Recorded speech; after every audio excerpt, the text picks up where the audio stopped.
collapsing papers that said gold prices are in a bubble. Yeah, well, you know, yeah, I guess one could make the argument, but then you think about it, you know, well, just a minute here, let's inflation adjust what's going on. And it turns out that on an inflation-adjusted basis, of course, gold was up over $2,300 back in January 1980.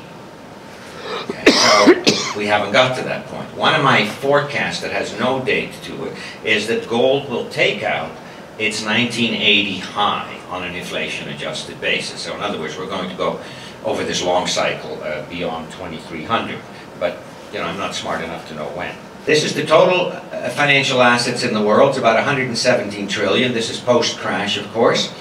Okay, equities, debt, government debt, etc. Managed assets, so these are your professional portfolio managers. They manage about 40 trillion of the 117 billion. Managed commodities, well, Barclay keeps a hand on that. I have here 200 billion. But over the last few months, they tell me that things have increased quite significantly, and it's now up around 280 billion. My point is, if commodities are going to become an investment asset class, we're looking at a minimum of 3% of the managed space.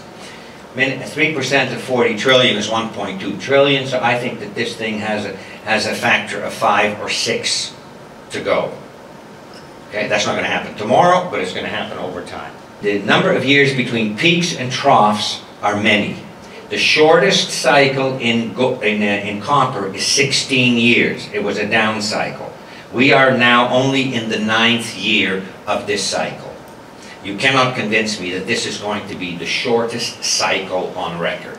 Not with brick, so to speak, standing back there.